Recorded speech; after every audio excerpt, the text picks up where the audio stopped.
Assalamualaikum warahmatullahi wabarakatuh. Senang sekali di hari ini saya Eli kembali hadir menyapa Anda tentunya untuk program Rembuk Jawa Timur. Apa sih yang akan kita obrolkan warga Jawa Timur? Tentunya kalau kita bicara optimalisasi pelayanan BPJS Kesehatan, ini tentunya masih menjadi problem di beberapa titik begitu ya. Apalagi kalau kita melihat aturan yang sering acap kali berubah untuk BPJS Kesehatan, termasuk juga mungkin dari segi pelayanan kesehatan yang diberikan. Nah, di tingkat bawah kadang juga menimbulkan beragam problem. Di hari ini kita akan berbincang tentunya berkaitan dengan optimalisasi pelayanan kesehatan melalui BPJS. Dan yang bersama dengan kita, podcast kita di hari ini, tengah bersama dengan anggota Komisi E DPRD Provinsi Jawa Timur, ada Dr. Benyamin Kristanto Mars. Apa kabar? Baik, Mbak. Wah, BPJS. Ini Dok, sepertinya kalau kita ngobrol BPJS, A sampai Z banyak yang bisa dikupas begitu ya. Oh iya, sangat banyak-banyak. Dari Komisi E, jenengan background kesehatan, seorang dokter pastinya melihat BPJS ini bisa dari sudut pandang yang berbeda. Pelayanan kesehatan dari BPJS seperti apa? Ya, jadi BPJS itu sebenarnya dibentuk sebagai suatu semacam insuran, tapi basicnya adalah pelayanan kepada masyarakat, mengcover masyarakat. Tujuan yang dibentuk BPJS itu saya pikir luar biasa. Terus ada mekanisme juga yang namanya gotong royong. Nah, itu sistem itu ya memang bagus. Nah, cuman dalam perjalanan waktu, program BPJS ini saya lihat ada suatu oriented yang salah. Oriented yang salah itu adalah mereka mestinya menangani suatu pelayanan atau mutu daripada services. Itu yang mestinya mereka tekankan di sana. Jadi mereka tidak perlu beroriented pada soal keuangan. Karena keuangan ini dengan sistem seperti di luar negeri, bahwa semua itu warga negara harus ikut iuran, begitu. Baik itu di cover oleh pemerintah, yang maksudnya PBI dan segala macam, maupun itu yang di cover juga oleh perusahaan yang dimasukin ke karyawan-karyawan, maupun yang mandiri. Maka secara langsung yang program mencapai universal coverage itu bisa dicapai. Setahu saya Jawa Timur ini sudah mencapai 90%-an lah. Memang ada beberapa daerah yang tidak merata. Artinya yang ikut BPJS sudah bagus, bagus 90-an. Nah, cuman kembali, kenapa ini salahnya adalah mereka terlalu fokus pada keuangan, sehingga terjadilah yang namanya pembatasan pelayanan. Itu sebenarnya yang menurut saya tidak boleh. Pembatasan pelayanan tidak boleh terjadi kepada masyarakat. Karena bila misalnya anggaran ini tekor ataupun rugi, maka seharusnya karena ini asuransi negara, maka negara harus hadir membantu pembiayaan dari minusnya tadi.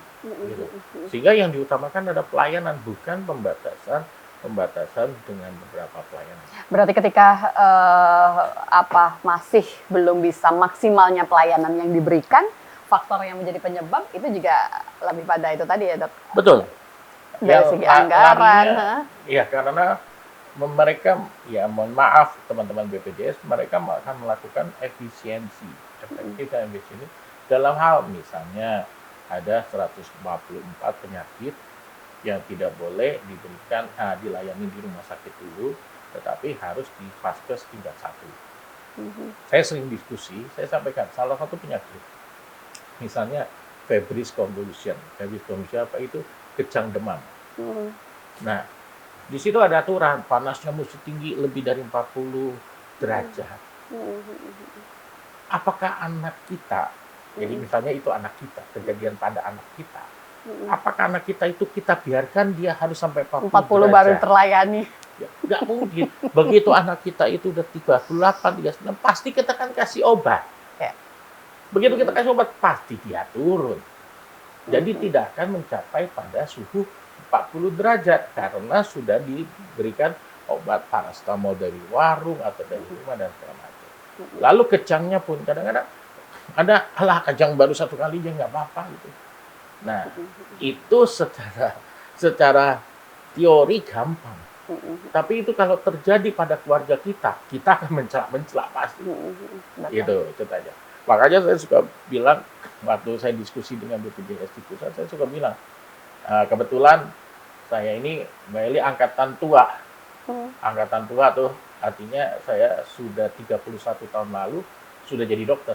Jadi 94 itu saya jadi dokter, bukan baru lahir nih. Jadi sebenarnya yang di hadapan Bapak Ibu pemirsa semua, ini orang lansia ini sebenarnya. Gitu. Jadi 31 tahun lalu saya sudah jadi dokter. Sehingga yang kebetulan yang dinas di BPJS Pusat itu adik-adik kelas saya. Saya suka ngomong sama mereka. Mereka panggil saya lulusan 4 Pajajaran. Jadi mereka panggil saya Kang. Gitu. Saya bilang, ya Dek. Jadi saya suka sampaikan, kalau kamu bikin suatu kebijakan, buatlah kebijakan yang dirasakan masyarakat enak. Atau simpelnya, keluargamu maunya diperlakukan itu. Simpelnya di situ. Kalau kamu mau membatasi sesuatu, kebetulan terjadi, oke lah. Misalnya saya cukup ada uang, nggak ada masalah. Ada opsi berikutnya. Ya, tetapi kalau itu terjadi pada bule kita yang punya anak, keponakan kita di sana, di desa ini atau apa, saudara kita yang kebetulan tidak mampu, kan nggak bagus gitu. Jadi menurut saya tidak boleh ada pembatasan pelayanan yang karena dampak dari oriented soal keuangan. Keuangan tadi. Ya, tidak boleh. Walaupun faktanya memang banyak terjadi seperti itu. Tunggak begitu ya, yang itu menyebabkan BPJS harus mengambil langkah-langkah itu tadi. Dokter Benyamin, saya pengen tahu juga, mungkin kalau di Komisi E, Dok, terakhir, mungkin pertemuan terakhir, sempat ngobrol, apa sih Dok yang paling sering didiskusikan? Artinya berkaitan dengan BPJS ini apa? Ya, salah satu kemarin kita ke Jakarta bersama BPJS dari Jawa Timur. Ya, 144 penyakit itu. Memang akhirnya mereka merevisi begini, anak kecil sama orang tua bila emergensi bisa datang ke rumah sakit untuk dilayani walaupun tidak ada rujukan. Nah, ini pula yang harus saya sampaikan kepada masyarakat.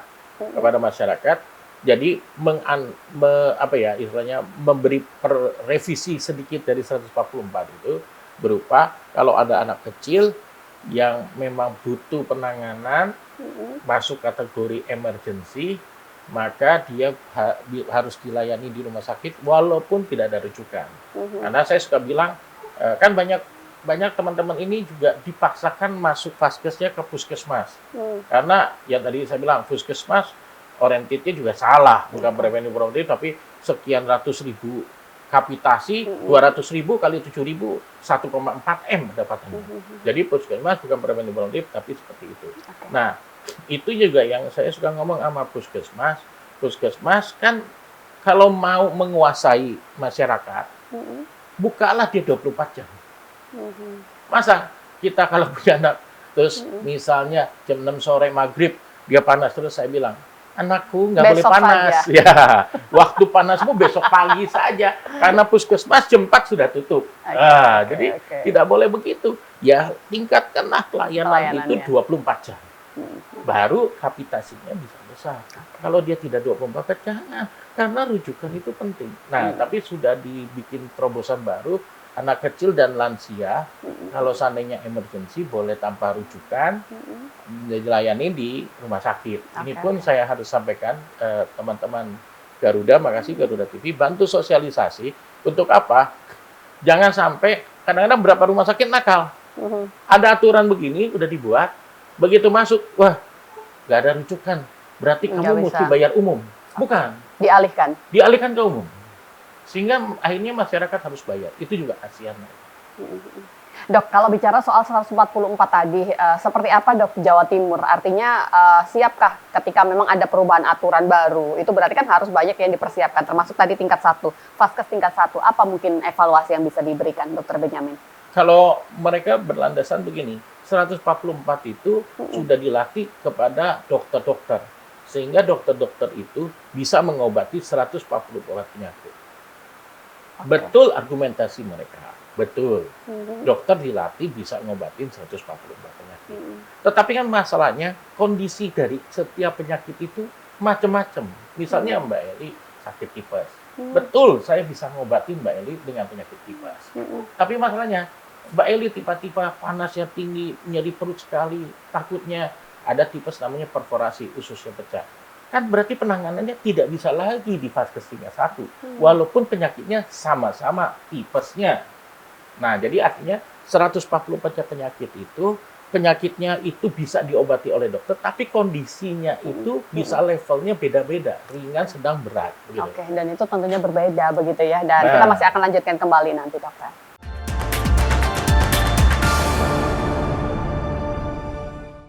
Beragam upaya perbaikan itu tentunya sudah sering sekali masyarakat pun juga menilai sudah menganggap ini sebuah perubahan yang positif, dokter. Tapi kenapa ya kalau bicara soal layanan BPJS Kesehatan itu masih ada saja yang tentunya butuh perubahan yang jauh lebih baik. Sudah berusaha, tapi tetap saja problem di bawah itu masih sangat-sangat luar biasa. Entah itu yang ditolak, nggak bisa mendapatkan pelayanan, yaitu tadi berpindah ke umum dan sebagainya. Seperti apa Dokter Benyamin menanggapi ini? Iya, tadi yang saya sampaikan, akar pertama kali permasalahannya adalah buatlah puskesmas orientednya promotif dan preventif.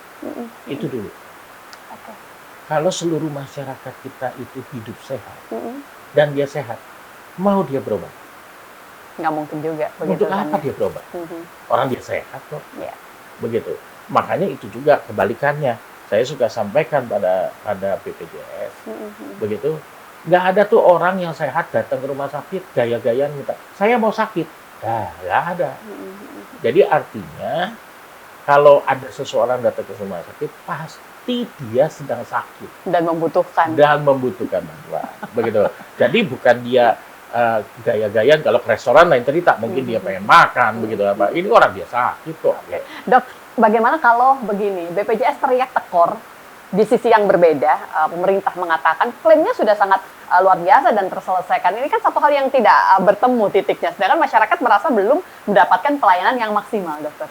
Ya itu, kembali lagi kesalahannya, Mbak, itu berubah sifat preventif promotif, itu pertama. Kedua, BPJS seperti saya bilang, nggak usah mikirin mau tekor, nggak tekor. Yang penting itu real. Memang, maaf, ada beberapa juga saya sedih, walaupun saya dokter, saya punya rumah sakit, begitu. Nah, ada beberapa rumah sakit juga yang memang nakal. Itu yang namanya fraud, jadi kenakalan. Misalnya, orang, ada kasus di salah satu rumah sakit Sidoarjo itu, bayinya normal, dibilang bayinya sakit berat. Supaya didapat klaiman. Waktu zaman COVID, misalnya, banyak yang mau berebutan melayani COVID, karena waktu itu pemerintah kasih bayarannya gede. Nah, itu juga yang fraud atau oknum bahasanya, itu juga harus ditegur, diingati, gitu ya, supaya tidak seperti itu. Tapi kalau di BPJS ada namanya tim verifikator, Mbak. Dia memverifikasi suatu kegiatan, gitu ya. Nah, kalau memang itu benar, artinya sudah diverifikasi, itu benar, maka nggak boleh lagi BPJS melarang, menunda, ataupun memotong apapun lah, begitu maksudnya. Karena itu udah real. Makanya kemarin salah satu waktu diskusi Komisi E dengan Dinas Kesehatan dan BPJS. Berapa rumah sakit, dan saya setuju usulan beberapa rumah sakit, mengusulkan bahwa sebenarnya harus ada satu verifikator di rumah sakit. Jadi objektif sekali. Menilai itu tadi ya. Betul, menilai benar atau tidaknya, begitu. Dengan ada satu verifikator, ditaruhlah di IGD misalnya, datang pasien gede. Dia lihat memang ini keadaannya sesek atau kayak tadi ya, misalnya contoh saya, anak kecil, panasnya tinggi, begitu ya. Ceritanya walaupun 39, belum sampai 40, 39, tetapi dia itu sudah lemes, dehidrasi, kekurangan cairan, cekung matanya dengan macam. Ini mesti dioptimalkan. Karena verifikator ada di tempat itu, dia akan bilang ambil keputusan. Dan pihak rumah sakit juga tidak salah kan. Nah, kadang mereka hanya patuh pada SOP itu sendiri ya, Dok. Betul. Pulang dulu karena aturannya belum 3 hari. Iya. Panasnya belum sekian. Iya, begitu. Betul. Dokter, saya jadi pengen tahu, dokter sebagai seorang pengusaha begitu ya, yang tentunya berkecimpung di bidang kesehatan juga. Mengelola sebuah rumah sakit yang ada di Sidoarjo ini, Apa sih dok sebenarnya yang menjadi kendala sebuah rumah sakit tuh agak kurang maksimal, artinya memberikan pelayanan kepada pengguna BPJS dokter? Karena klaim yang dinilai kurang mencukupi kah atau ada faktor lain dokter?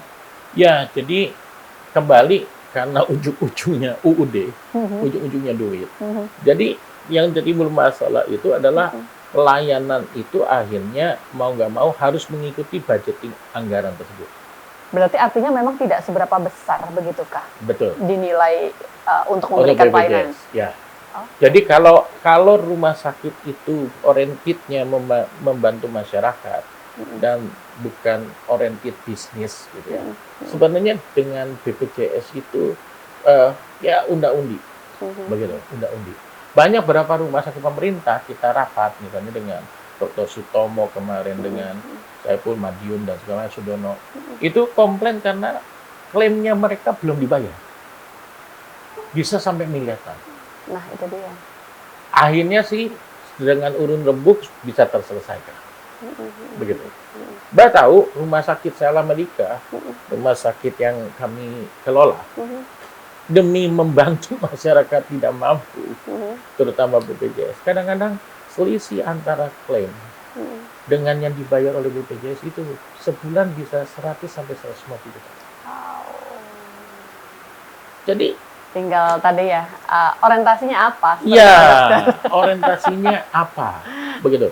Nah, pure bisnis kah? Ya, tapi kita bangga BPJS itu berusaha mengcover masyarakat nggak mampu. Itu saya bangga.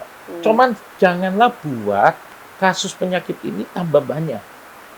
Itu yang harus diturunkan penyakitnya itu. Jadi saya bilang, buatlah mindset masyarakat promotif preventif. Sehingga yang berobat ini perlahan-lahan turun karena mereka punya gaya hidup sehat. Dengan ini turun, maka biaya pengobatannya menjadi turun. Kalau saya sih membayangkan kita juga butuh regulasi, dok. Artinya untuk bisa membatasi begitu kan hal-hal yang itu berkaitan dengan membahayakan kesehatan masyarakat di masa yang akan datang. Kadang itu kan juga masih minim ya dok perhatiannya. Ya betul. Maksudnya makanan-makanan yang kurang baik. Betul itu. Itu kan, aduh, kenapa itu harus dibiarkan begitu saja? Padahal nanti akan ujung-ujungnya juga pada kesehatan kita. Saya lihat kalau nonton TikTok, nonton IG, kadang-kadang yang mensosialisasi pentingnya menjaga kesehatan itu kalah dengan promosi makanan. Kalah itu kalau saya nonton TikTok. Ada makanan baru ini, wah ini. Jadi mempromosikan restoran-restoran. Televisi juga, maaf, ada juga yang begitu. Ya, menurut saya salah. Ya itu ditekannya dengan regulasi itu tadi, dok. Iya, jadi mereka mestinya merubah mindset. Ya, betul, kamu makan banyak-banyak itu nggak benar juga. Ya kamu makanlah secukupnya. Allah udah kasih kita kemampuan makan segini ya, gunakan segitu. Nggak usah lebih jadinya salah. Begitu maksudnya. Ya seperti itu. Oke, dok, kalau di Komisi selain 144 berkaitan masalah kesehatan, apalagi dok yang diwadulkan oleh masyarakat di Jawa Timur? Ya klaim-klaim tadi, Pak. Klaim ya. Berarti kalau dari rumah sakit klaimnya, tapi kalau dari asas pelayanannya kepada masyarakatnya, kemudahannya, dokter pernah nggak disampaikan juga kemudahan mendapatkan akses layanan kesehatan? Ya, itu kembali pada rumah sakit itu. Seperti kayak rumah sakit kami ini, gitu. Setiap pasien yang masuk melalui IGD, kita tidak mau membedakan dia pakai apa. Iya, pakai apa. Mau BPJS atau umum, pelayanan dia harus sama, kecepatan dia harus sama.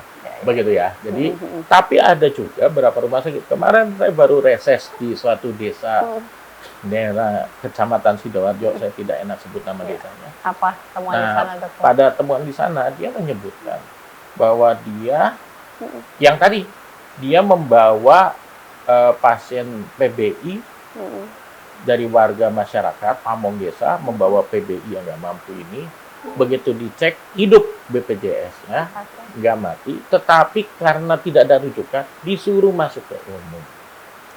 Sehingga pada berobat di IGD itu, dia sampaikan, habis kita dok, sekitar 800.000. Makanya itu yang saya sampaikan, tolong Garuda Padahal itu tadi masuk memberkes bahwa pokoknya penyakit emergency memang betul, walaupun tidak ada rujukan, dia harus gratis.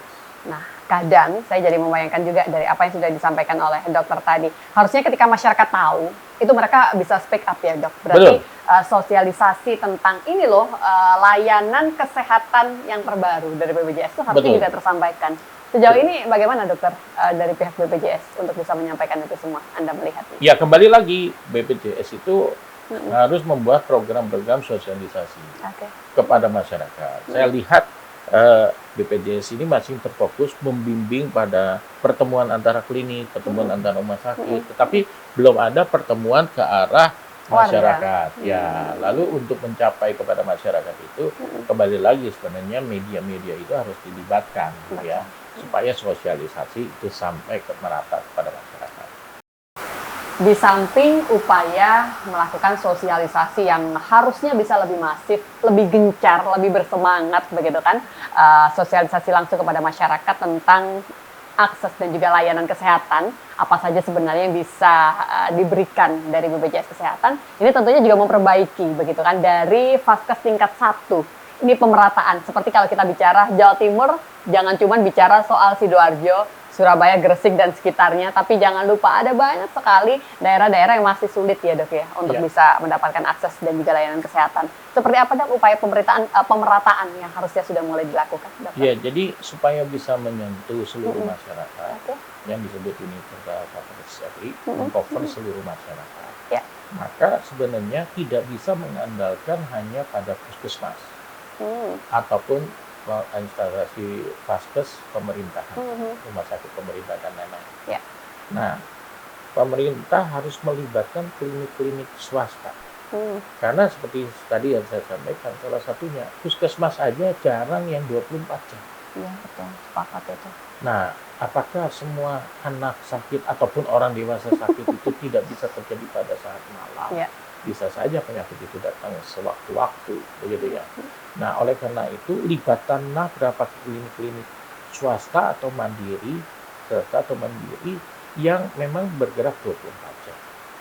Nah, saya kebetulan menjadi juga masuk dalam FKTE, jadi Vaskes pelayanan Vaskes tingkat 1, gitu ya, perkumpulan dari Vaskes. Yang jadi masalah buat mereka ini berniat untuk membantu masyarakat. Baik. Dengan membuka 24 jam. Tetapi kapitasi daripada kepesertaan diambil secara banyak kepada puskesmas. Sehingga mereka hanya dapat kapitasi. Kan BPJS ini kan mestinya subsidi silang. Jadi artinya kalau pesertanya ini ada misalnya 5.000, itu udah dievaluasi, udah diteliti, minimal 5.000 umpamanya dapat kali 10.000 dapat 50 juta. Ini bisa menghidupkan gaji karyawannya, perawat, dan dokter, dan segala macam. Gitu ya. Tetapi karena puskesmas ini yang sudah bergeser dari preventif promotif kuratif, akibatnya kapitasi ditarik sana. Jadi banyak klinik-klinik yang hanya ada 1.000. Kalau 1.000 dikali 10 hanya dapat 10 juta. Untuk operasional mana mungkin? Nggak mungkin gaji dokter, nggak mungkin gaji perawat dan lain-lainnya, nggak hidup. Padahal mereka adalah suatu vaskes atau klinik yang membackup pada kesehatan masyarakat. Oleh karena itu, usul saya kepada teman-teman BPJS, satu, adakanlah pemerataan. Minim-minim setiap klinik itu kalau saya evaluasi, minim harus 5.000. Karena 5.000 yang tadi saya bilang, ketemulah, mungkin 50 juta. Itu cukuplah buat gaji dokternya, gaji ini, gaji itu, begitu ya. Dan kalau 24 jam berarti kan 3 shift, begitu. Ya, jadi ya udah ada. Bisa operasional 24 jam tadi, begitu. Betul. Ya? Siap. Janganlah terlalu dimonopoli oleh puskesmas dengan 200.000. Loh, ini jauh loh. 200.000, 300.000. Jadi jauh sekali jomblangnya, begitu. Itu yang harus dilakukan supaya pelayanan masyarakat kayak tadi misalnya ada disampaikan teman kita bahwa umpamanya dia rumahnya dekat klinik itu, ternyata dia karena nggak layani BPJS begitu atau terbatas, akibatnya dia harus ke puskesmas yang jauh, kan lucu. Dokter praktek pribadi aja di BPJS masih boleh. Berarti kan sebenarnya kan tinggal orang itu tersebut. Jadi kalau di luar negeri, bagaimana dok? Pasien itu bebas memilih. Mau ke praktek dokter, mau ke klinik, mau ke rumah sakit, pokoknya dia tunjukkan KTP, dia dilayani, nggak perlu bayar dimanapun. Jadi kalau kebetulan dia langganannya sama dokter sebelah itu, dan itu dia nggak perlu pikirin bayar karena udah diatur oleh negara. Tunjukkan KTP saja. Berobat dimanapun, begitu dimanapun, dia silakan memilih. Ya karena memang pada intinya adalah kesehatan, layanan kesehatan itu hak dari masyarakat, begitu Betul. ya. Dokter, kalau bicara soal BPJS Kesehatan, apa sih masukan-masukan yang harusnya sudah mulai dipikirkan? Artinya perubahan seperti apa untuk bisa memperbaiki? Oke, kita sepakat tadi sudah baik, tapi masih terus harus berbenah, begitu kan? Ya. Poin apa, dokter, kalau versi dokter yang harus Ya, segera? jadi yang harus dipikirkan tadi, berubah orientasi terhadap orientasi keuangan, berubah menjadi orientasi kepada pelayanan. Services lebih diutamakan daripada keuangan. Karena ini bukan asuransi swasta, misalnya AIA atau CAR atau apa, itu kan lain, dia memang berpikiran bisnis. Gitu. Kalau ini pada saat kalian tekor, kalian nggak usah malu, karena pemerintah akan hadir di sana. Dan kalian yang duduk di sebagai direktur atau apa, tidak perlu malu. Tadi saya bilang, nggak perlu malu itu bila pelayanan kalian di masyarakat tidak bagus. Itu yang kalian harus malu. Gitu. Itu yang pertama, soal manajemen dari pusat. Manajemen dari bawah ini, kita berikanlah kepada masyarakat sebebas mungkin untuk mendapat pelayanan yang semaksimal. Itu seperti Mbak bilang, haknya pasien. Menentukan mau puskesmas, mau klinik, mau apa, itu haknya pasien tersebut. Jadi jangan kita batasi. Dengan tidak adanya masalah keuangan di pusat, maka tidak akan lagi ada masalah 144 atau pembatasan ini, pembatasan itu, atau ada rumah sakit yang klaimnya tidak terbayar atau klaimnya kurang, karena tidak ada masalah sama sekali. Verifikator harus, saya setuju, verifikator itu harus ada, karena ada beberapa rumah sakit yang memang dalam tanda kutip agak nakal, begitu ya. Jadi verifikator perlu, tapi verifikator itu sebaiknya standby atau bisa dihubungi 24 jam pada saat diperlukan. Kalau perlukan zaman teknologi sekarang kan bisa PC ya, gitu. Oleh verifikatornya di rumah, terus ada yang memang nggak bawa rujukan, perlu dioptimalkan keadaannya nih. Mbak, PC sebentar. Nah, lihat. Coba ya, benar kan ya nih anak nih ya, atau nggak usah anak kan sudah ada pelakon khusus sama ini. Kebetulan yang dewasa muda lah, remaja, tiba-tiba kan karena dia makannya salah, itu jadi sakit, butuh penanganan. Kita tunjukkan video atau kita tunjukkan VC-nya bahwa ini Mbak, betul ya dia ini memang perlu penanganan. Bisa tercover langsung di cover. Oke, kita setuju, dia masuk, ya sudah dilayani.